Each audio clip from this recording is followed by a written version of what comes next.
AI entered our lives seamlessly. Paradoxically, creative workers were the first no longer needed, once systems learned how to generate images and text. By then, robots still weren't doing the one thing they had originally been created for. With some effort, they eventually managed to replace humans on assembly lines and at machine tools. Delivery drivers and taxi drivers lasted longer than most, but they too were replaced by drones and autonomous electric vehicles. Only a few areas of human activity still remain inaccessible to AI. Although all government decisions have long been made by predictive systems and LLMs are responsible for international policy, humans still participate in governing the state as a HITL module for the flexible interpretation of campaign promises not implemented in software in the current system version. It is also believed that developers control AI by defining model weights and coefficients. Human involvement in the current version of the system has been preserved. And finally, plumbers. Because a rusted union nut has no solution in the general case. Plumbers remain the only profession where algorithms politely refuse to operate. Only humans could work where instructions no longer applied. In the dark, in the damp, with water present where it shouldn't be, and absent where it should.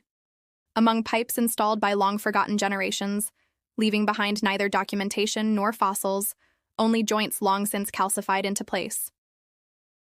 These corroded fittings resisted even the most persuasive AI requests. Some valves did not respond to pings at all. Building a pipe wrench equipped with a robot is not particularly difficult. It turned out to be too costly to fit a full control system that could navigate the old plumbing layout into such a small design. The solution came from Flow Technologies, a company that had recently automated consciousness therapists. The new system does not rely on a single large robot. Instead, it deploys millions of tiny ones into the municipal water service infrastructure. They scan the grid instantly, detect leaks, blockages, the kind of minor drips everyone used to ignore, and they fix them so quickly that no one even notices there was ever a problem. Now you don't call a plumber anymore. You subscribe to Plum Plus. For a monthly fee of $20, a fleet of these chrome spheres lives inside the city's water mains, constantly monitoring, maintaining, and repairing. Your sink gets clogged? Before you even notice, a micro unit, no bigger than your thumb, has already traveled up your pipes and dissolved the blockage with a targeted enzyme burst. A pipe bursts under the street? A service squad arrives within seconds, sealing the breach from the inside and rerouting the flow so no one even loses pressure. It's clean, it's efficient, it's perfect, and it's soul-crushing. People were left completely without work. Former plumbers missed the old days. They still called each other out of habit, even when nothing was broken.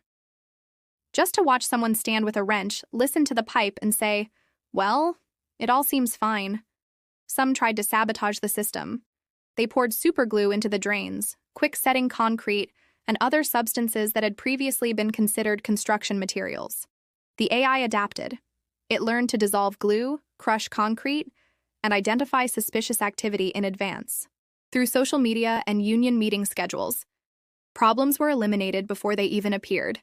The plumbers were out of work again. Attempts were made to retrain them. They were offered courses in virtual reality landscape design, poetry in zero gravity, and the curation of artificial emotions for third-generation neural networks. It didn't work.